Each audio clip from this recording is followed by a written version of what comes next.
Today we're going to delve into one of the most distressing and frightening scenarios anyone can experience. 7 horror stories involving people who were locked in with killers. Get ready to hear chilling accounts of situations where the only way out was to face danger face to face, trapped in environments where every second seemed like an eternity. We're going to explore real and tense cases where fear and survival instinct become protagonists, showing that true terror can be much closer than we imagine. So, sit back, check if all the doors are properly locked, and let's begin this chilling journey.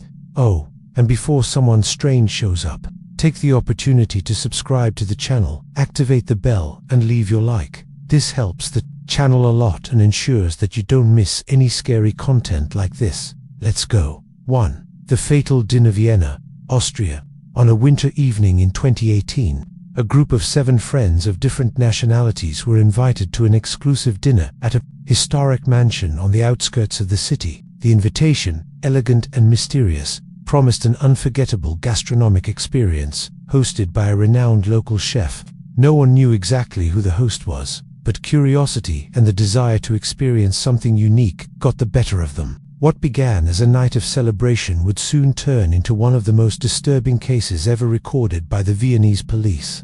The mansion, surrounded by snow-covered gardens, looked like something out of a Gothic fairy tale. Upon arrival, the guests were greeted by a silent butler who led them into the main hall. The ambience was sophisticated: crystal chandeliers, a roaring fireplace, a table set with silver cutlery and crystal glasses. The host, a middle-aged, elegant, and reserved man, introduced himself only as Herr Weiss. He toasted the special evening and announced that, to ensure the privacy and exclusivity of the experience, all doors would be electronically locked until dawn. At first, everyone laughed at the host's eccentricity. Cell phones were put away under the pretext of total disconnection, and dinner began. Sophisticated dishes were served, accompanied by rare wines. The atmosphere was relaxed, but as the hours passed, small tensions began to arise. One of the guests, Thomas, noticed that the windows were sealed from the inside. Another, Eliza, noticed that the butler walked around the house without ever answering direct questions. Around midnight, the mood changed dramatically. The chef appeared in the dining room, pale and shaking, mumbling something about not being able to go on. Before he could explain, the host ushered him out of the room, locking the door behind him. The group began to feel restless. When they tried to go out into the garden, they discovered that all the doors were indeed locked, and there was no internet or landline signal working. Tensions rose when one of the guests, Martin, disappeared after going to the bathroom. They searched the house for him, but found only a bloody handkerchief and marks of a struggle in the upstairs hallway. Panic set in.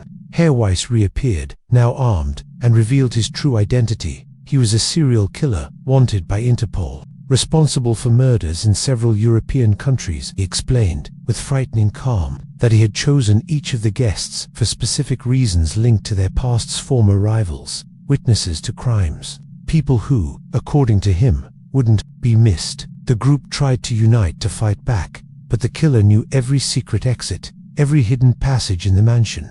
One by one, the guests began to disappear. The butler, a silent accomplice, sabotaged their escape attempts, turning off lights, locking doors, and setting traps throughout the house. Elisa, desperate, tried to escape through a second-floor window, but was intercepted and locked in one of the cold rooms in the basement. As the night wore on, paranoia set in. No one knew who to trust. Small, handwritten, threatening notes began to appear in rooms, detailing everyone's intimate secrets. The fear of being next caused some guests to turn on each other, while others tried to hide in closets, behind curtains, or even inside old fireplaces. By 4 in the morning, there were only 2 survivors left: Thomas, who had managed to hide in a secret passage, and Eliza, who had managed to escape from the basement with great difficulty using a key found in the pocket of the unconscious chef. The two met in the main hallway, where they heard Herr Weiss's voice echoing through the mansion's speakers, announcing that the endgame had begun. He promised to free whoever managed to reach the main gate, but warned that only one would be able to leave alive. The final confrontation was brutal. Exhausted and injured, Thomas and Eliza ran through the dark corridors, dodging traps and trying to avoid the killer. In a moment of distraction, Thomas was captured, leaving only Eliza. With a mix of luck and desperation, she managed to activate the opening mechanism of the main gate, escaping into the icy garden while hearing the killer's screams behind her. At dawn, Eliza was found by a local farmer in a state of shock and covered in blood. The police arrived quickly and found the mansion empty, with clear signs of a struggle, booby traps and blood everywhere. Herr Weiss and the butler had disappeared without a trace.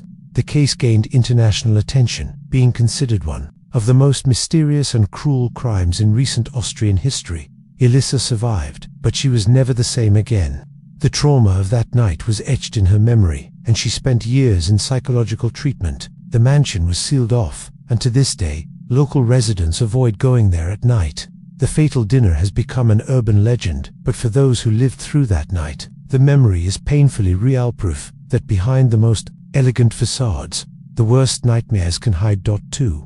Hostages in the hostel pub. And winter 2017, a historic snowstorm has hit the Zakopane region, blocking roads and isolating entire villages in the foothills of the Tatra Mountains. For many tourists, the situation was just a setback, but for the guests at Hostel Gwant, the blizzard was the beginning of one of the most terrifying episodes ever recorded in the region. The hostel, known for its welcoming atmosphere and affordable prices, was gathering travelers of different nationalities that week. A Spanish couple on their honeymoon, a French student, an Australian backpacker, 2 Italian friends, and a young Brazilian woman, as well as the owner, Janusz, a reserved man, who lived on site.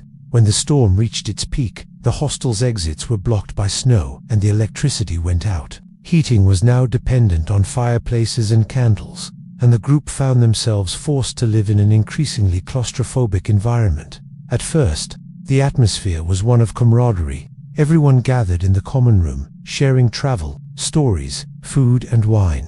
But as the hours passed and the storm continued to rage, small tensions began to emerge. The Australian, Chris, noticed that his belongings had been rummaged through. The Frenchwoman, Camille, complained of noises coming from the attic.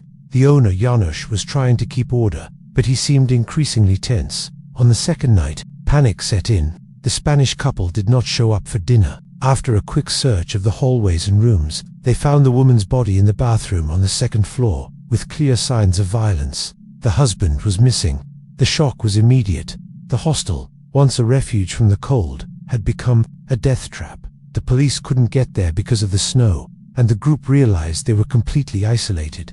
Janusz locked all the interior doors, claiming it was for security. But the feeling of paranoia grew. Chris suggested they all stay together in the common room, but it soon became clear that the killer was among them, knew how to manipulate the public environment to his advantage. In the early hours of the morning, Camille disappeared.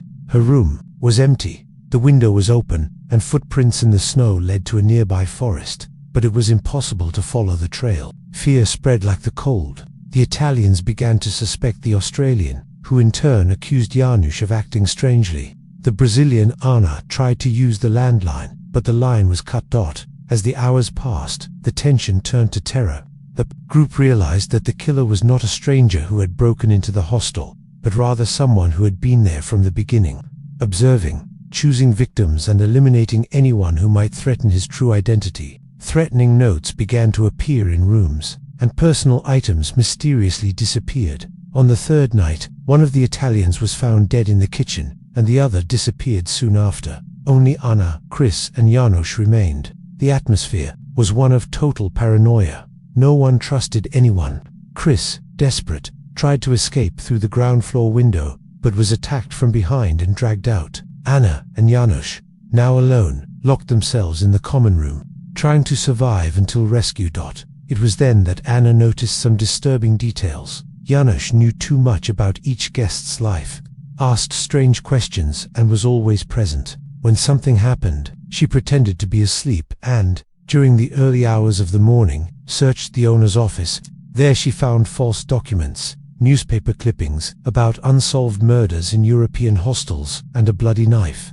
The final confrontation was inevitable. Janusz, realizing he had been discovered, tried to attack Anna, but she managed to defend herself with a fireplace poker. Wounded, he fled into the storm, disappearing in the snow. At dawn, rescue teams finally arrived at the hostel, finding Anna in a state of shock, surrounded by a scene of horror. blood, broken doors, and empty rooms. The investigation revealed that Janusz was actually an international criminal, using different identities to hide in hostels and eliminate guests who might recognize him. The case gained international attention and served as a warning to travelers around the world about the hidden dangers in seemingly safe accommodations. Anna survived, but never traveled alone again. The Gwant hostel was closed and remains abandoned to this day, shrouded in legend and fear. For those who lived through that blizzard, the memory is clear. Sometimes the greatest danger is not outside, but locked inside you, just waiting for the right moment to strike. 3. The Meeting Room, Tokyo, Japan. It was a cold February night when 8 employees of the technology company Shinsei Solutions was summoned to an extraordinary meeting on the 37th floor of a modern skyscraper in the Shinjuku district. The building, known for its state-of-the-art automated security system, was considered one of the safest in the city. The purpose of the meeting was to discuss an imminent merger, but no one imagined that the night would turn into a real nightmare, worthy of the most lurid reports in the Japanese press. The meeting began promptly at 8 p.m. The atmosphere was tense but professional. The company president, Mr. Takahashi, led the discussion, accompanied by directors, managers, and a new employee, Satoshi, who had recently transferred from another branch. The room was lit by cool LED lights, and the panoramic view of the city seemed to reinforce the sense of isolation. Shortly after 9 p.m., a thunderstorm hit Tokyo, causing power outages in several neighborhoods. At the Shinsei building, the security system went into lockdown mode. All doors were automatically locked, elevators were disabled, and external communications were temporarily cut off. At first, the employees tried to remain calm, believing that it would only be a matter of minutes before the system was restored. But as time passed and tension grew, small suspicions began to emerge.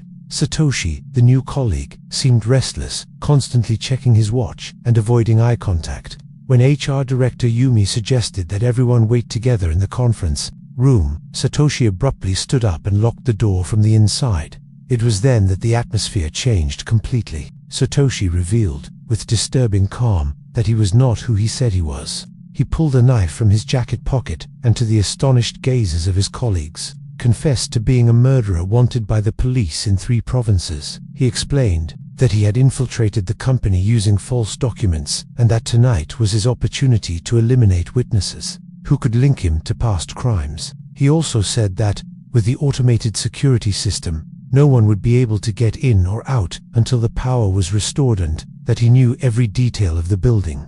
Having studied the blueprints and emergency protocols, panic gripped the room. The president tried to negotiate, but Satoshi attacked quickly, injuring 2 employees before they could react. The others ran to the back of the room, trying to take cover behind tables and chairs. Satoshi methodically turned off the lights and used the darkness to his advantage, hunting down his colleagues one by one. The silence was broken only by muffled screams, sounds of fighting, and the roar of the storm outside. Amidst the chaos, Yumi managed to pull the manual fire alarm, but the system, in lockdown mode, only flashed a red light without making a sound. The group split up. 3 tried to escape through the ventilation ducts, while others hid in a supply closet. Satoshi, familiar with every corner of the room, anticipated the victims' movements, blocking escape routes and using fear to destabilize them. Tensions reached a fever pitch when the injured chairman tried to distract Satoshi so the others could escape. The merciless assassin attacked him, making it clear that there was no room for heroism. Meanwhile, Yumi and another colleague, Kenji, managed to access the room's control panel and send an encrypted distress message to the building's security team. But they knew that rescue would only arrive once the system was rebooted, something that could take hours. The night dragged on in a deadly game of hide-and-seek. Satoshi, cold and calculating, eliminated each colleague with precision, leaving threatening messages written on the walls in red marker. No one escapes. I see you. The past always comes back. Fear spread like poison, and the hope of survival diminished with each passing minute. When the power finally came back on, close to dawn, rescue teams broke down the door to the conference room. They found a horrific scene: furniture overturned, blood splattered, bodies lying on the ground, and only to survive Izumi and Kenji hiding under a table, in shock. Satoshi had disappeared, leaving behind only his bloody knife and a fake ID badge. The investigation revealed that Satoshi was actually a former employee of a rival company who had been fired after being accused of violent crimes. He had spent months planning the infiltration, studying the habits of employees and the building's security protocols. The case shocked Japan and gained international attention, serving as a warning of the hidden dangers in even the most secure corporate environments. Yumi and Kenji never worked in an office again. Shinsei Solutions stepped up its security protocols, but the trauma of that night was forever scarred. The story of the boardroom became an urban legend among Tokyo executives, a grim reminder that when doors close and trust is broken, the real danger may be sitting right next door, waiting for just the right opportunity to strike. What's up, guys? The stories of people locked up with murderers are spine-chilling, aren't they?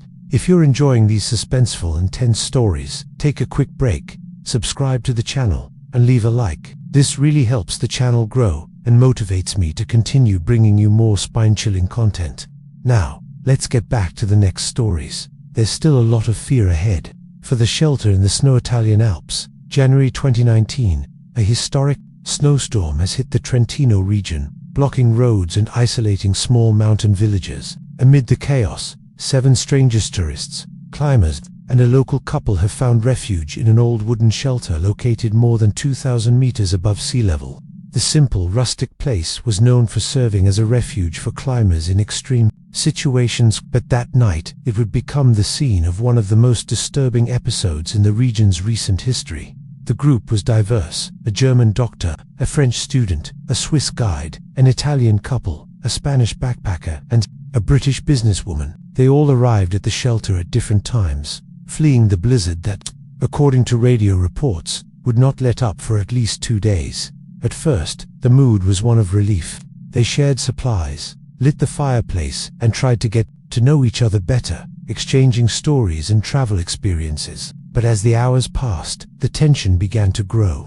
The radio stopped working, the front door froze on the outside, and the windows were sealed with ice. They were completely isolated, with no cell phone signal and no possibility of outside contact. On the first night, the group tried to keep morale high, but small suspicions began to creep in. The doctor seemed restless. The French student avoided eye contact. The Swiss guide kept checking the door locks. The Italian couple argued in low voices, and the Spanish backpacker, ever observant, took notes in a notebook. The British businesswoman, accustomed to control, tried to organize tasks, but was ignored by most. The next morning, the terror began. The Swiss guide was found dead in the pantry, with signs of strangulation. Next to the body, a message written in Italian: "Trust only those who have nothing to lose." Panic spread. The shelter, once a refuge, became a prison. The group split up, each trying to protect their belongings and avoid unnecessary contact. The doctor accused the Spaniard, who in turn pointed to the Italian couple as suspects. The French student cried, locked in one of the rooms. The tension grew with each passing hour. Objects began to disappear: knives, flashlights, even food. Anonymous notes appeared in coat pockets, with threats and false clues. The killer clearly knew the shelter and was manipulating the group's fear, spreading misinformation and distrust. The Italian couple disappeared after an argument, and their bodies were found hours later, lying side by side in the snow, near the back door, which was now also locked from the inside. Fear turned to paranoia. The British businesswoman tried to lead a search for the killer, but was attacked during the night and tied up in one of the rooms. The German doctor, increasingly unstable, began to rave, claiming that everyone was involved in a conspiracy. The French student, in panic, tried to escape through the bathroom window, but became trapped between the glass and the snow, and was found dead of hypothermia in the morning. Only the doctor, the Spanish backpacker, and the British businesswoman remained. The three, exhausted and traumatized, began to watch each other, sleeping in shifts and keeping improvised weapons within reach. The killer, however, remained one step ahead. New notes appeared, this time with intimate details about each of their lives, revealing secrets that could only be known by someone who had been watching them for a long time. On the last night, the doctor was found dead in the kitchen, with a note pinned to his chest: "The past always comes back." The Spaniard and the British woman, now in a state of complete shock, decided to team up to survive. They searched the shelter for clues and discovered a secret passage behind the fireplace, originally used to store firewood. There, they found a cache of clothes, food, and detailed notes about the habits of each guest. It was then that the truth came out. The Spanish backpacker, who claimed to be just a traveler, was actually a former employee of the shelter, fired years earlier after being accused of theft and assault. He had planned everything, taking advantage of the storm to infiltrate the tourists, manipulate their fear, and eliminate them one by one, leaving false clues to confuse the victims and hinder the investigation. The British businesswoman, upon realizing the danger, tried to escape, but was captured and locked in the basement. Rescuers only arrived 2 days later, when the storm finally stopped. They found the shelter in ruins, bodies scattered around, and the businesswoman in shock, but alive. The killer had disappeared without a trace, and the police were only able to reconstruct the events from the notes left behind. The case shocked Italy and gained international attention, being considered one of the most mysterious crimes. In the Alps, the shelter was closed and remains abandoned to this day, surrounded by legends and fear. For those who survived, the certainty is that, amidst the snow and isolation, the greatest danger may be the one that hides among us, waiting just for the right moment to strike. 5. The closed laboratories. Zurich, Switzerland, a freezing March night. In 2021, at the Helvetia Institute for Advanced Research, a modern, isolated building on the outskirts of the city, 7 scientists were working late on a classified project on biological agents. The lab was known for its rigorous security protocols, with multiple access systems, constant monitoring, and a hermetic environment that could go into total lockdown at the slightest sign of danger. What no one expected was that night, the real risk would not come from outside, nor from a chemical accident, but from someone among them.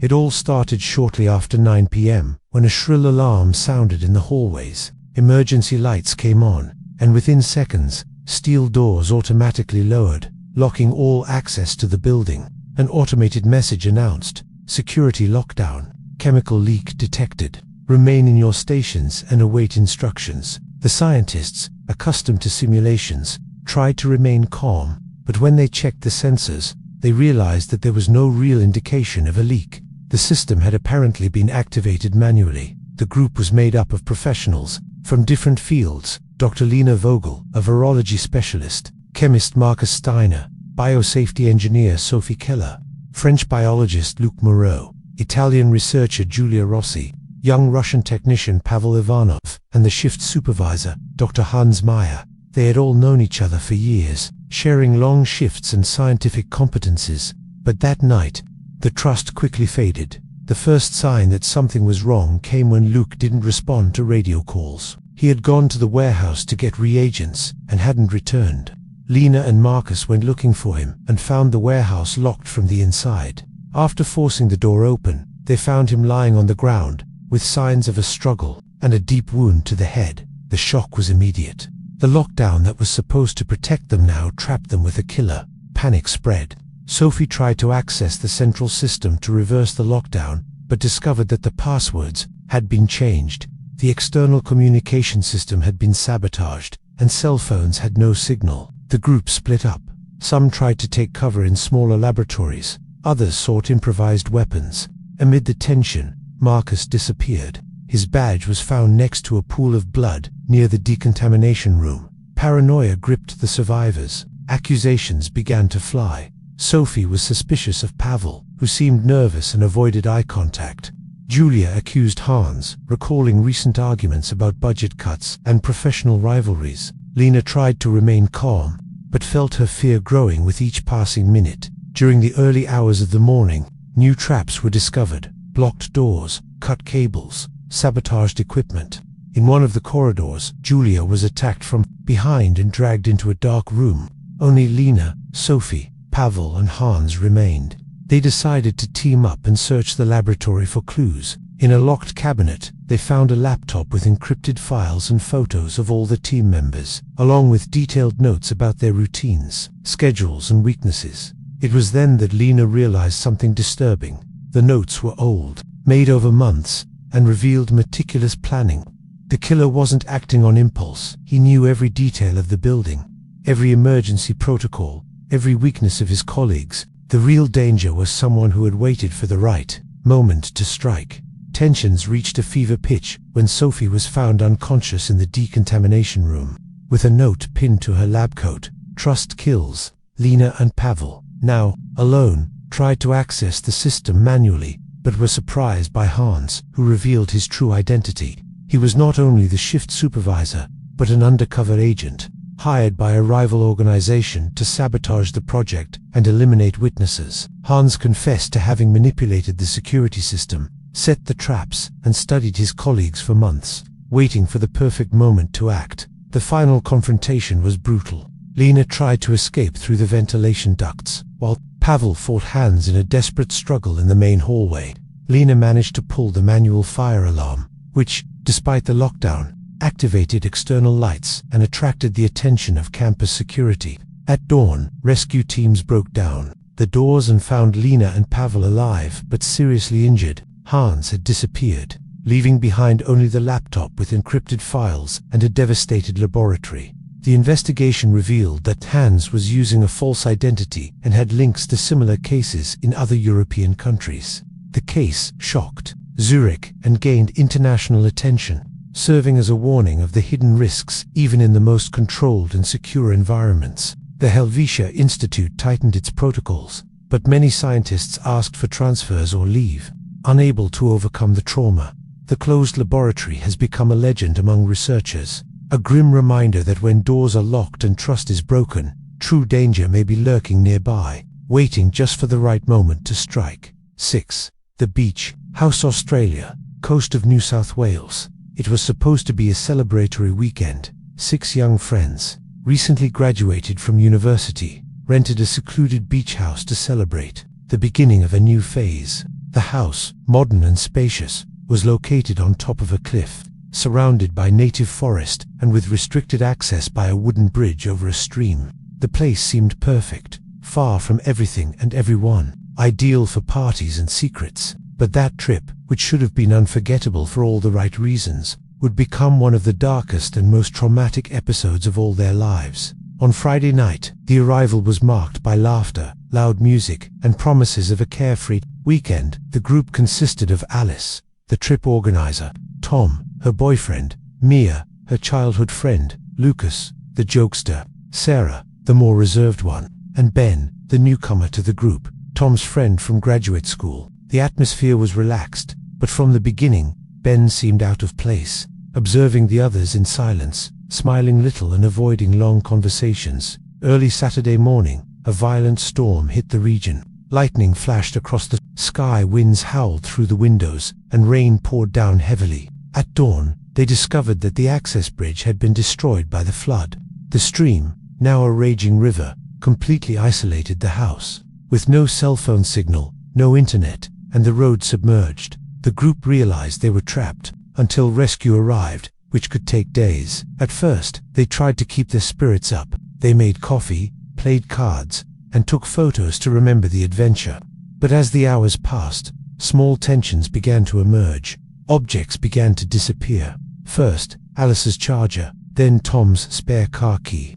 Mia found her purse rummaged through. Sarah complained of strange noises during the night. Ben, always quiet, was seen wandering around the house at unusual hours, looking out the window at the rough sea.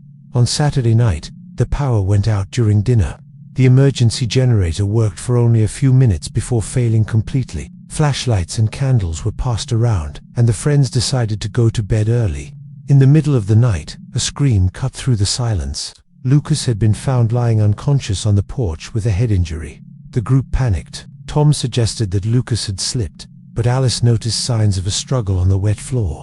Fear set in. Sarah, locked in her room, heard footsteps outside and whispers in the hallway. Mia tried to call the police, but her cell phone was dead. The charger was missing. Ben, when asked where he was, coldly replied that he was just walking to think.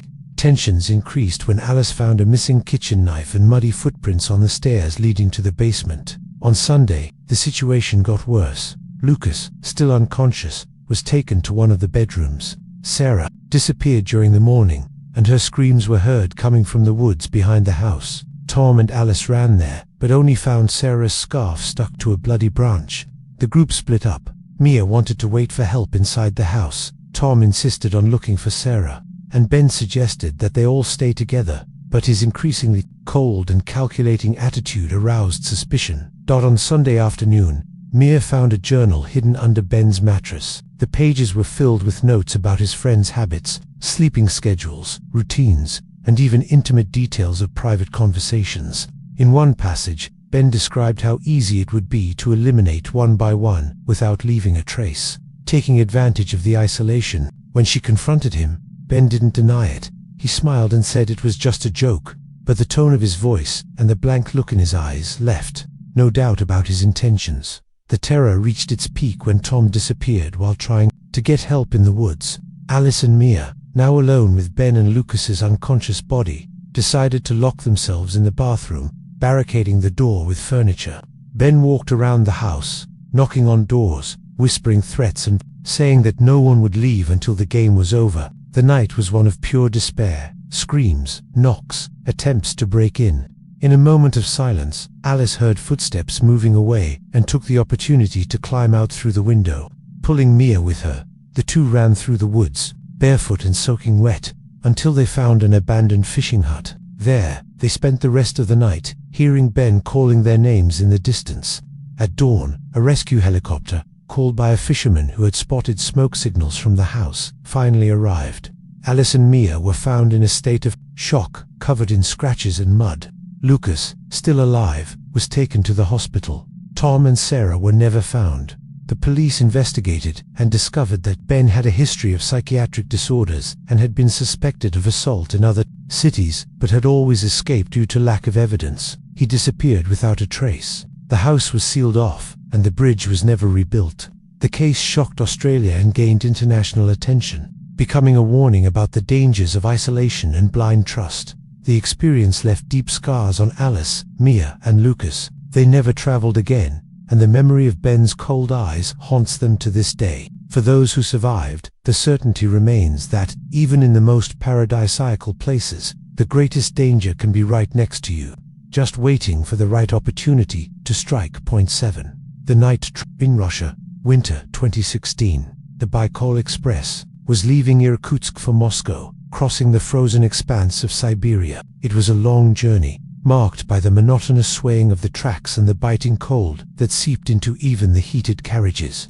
That night, the train was relatively empty. A French couple of tourists, a Russian businessman, an elderly woman, two young backpackers, a soldier on leave, and a medical student. All were looking for rest or distraction, little imagining that they were about to experience one of the most terrifying episodes ever recorded on Russian railways. Around 2 a.m., a heavy snowstorm hit the region. The train driver slowed down, but as he crossed an isolated stretch, the train derailed after colliding with a fallen tree on the tracks. The impact was violent. The cars shook, lights went out, and luggage flew down the aisles. When the initial panic subsided, the passengers realized they were trapped inside one of the central cars, with the doors locked and windows blocked by snow. The driver's radio was muted, and there was no cell phone signal. At first, they tried to remain calm. Russian businessman Dmitry took the lead and organized the passengers to check on the injured and ration supplies. Medical student Kotya tended to minor cuts and sprains. The group huddled in the main hall, trying to stay warm and wait for rescue. But as the hours passed and the cold grew, small tensions began to emerge. The soldier Sergei became suspicious of the behavior of one of the backpackers, who seemed restless and avoided eye contact. The next morning, the terror began. The elderly woman's body was found in the bathroom, with clear signs of strangulation. The shock was immediate. Someone among them was a murderer. Dmitry tried to keep the group together, but paranoia spread. The French couple accused Sergei, who in turn suspected the businessman. Katya realized that the criminal left no traces, acting with precision and coldness. Tensions rose when the other backpacker disappeared. His torn backpack and bloodstains were found near the carriage door. The group was now divided between fear and suspicion. The killer, sensing the chaos, began leaving threatening notes, written in Russian and French, detailing each passenger's intimate secrets. It was clear that he had been watching them all from the beginning of the journey, choosing his victims carefully, As night fell, businessman Dmitri was attacked while trying to force open one of the windows. Kotya and the French couple, terrified, locked themselves in a compartment, but heard footsteps and whispers outside. Sergei, armed with a pocket knife, tried to protect the survivors, but was surprised by the killer, who attacked him from behind. At the height of her despair, Kotya remembered a small ventilation window in the bathroom. With effort, she managed to open it a crack and signal with an improvised flashlight. Meanwhile, the killer, now identified as a fugitive, wanted for crimes in other Russian cities, hunted down the last survivors, using the dark corridors and locked doors to his advantage. The rescue team only arrived at dawn, alerted by a freight train driver who had spotted unusual lights on the tracks. They found the carriage devastated, blood, overturned suitcases, bodies scattered around, and Kotya, in a state of shock, hugging the French couple, the only survivors. The killer had disappeared into the snow, leaving behind only a note: "The train never reaches the end for everyone." The investigation revealed that the criminal had boarded the train under a false identity, studying the passengers' routines and planning the attack from the beginning. The case shocked Russia and gained international attention, serving as a warning of the hidden dangers even in the most controlled environments. The Baikal Express resumed service months later, but many passengers began to avoid night trips. For Katya and the survivors, the memory of that night was forever etched in its memory. The night train became a legend among railway workers and travelers alike, a grim reminder that in extreme isolation, true danger can be sitting right next to you, just waiting for the right opportunity to strike. And so we come to the end of our 7 horror stories involving people locked up with killers. So, which one scared you the most? Will any of them make you think twice before being alone in an unknown place? Tell us in the comments which one was your favorite. If you enjoyed this dive into the darker side of confinement and real danger, don't forget to leave a like. This really helps the channel grow and encourages me to bring you more stories. And if you're not a subscriber yet, take advantage now to subscribe and activate the bell.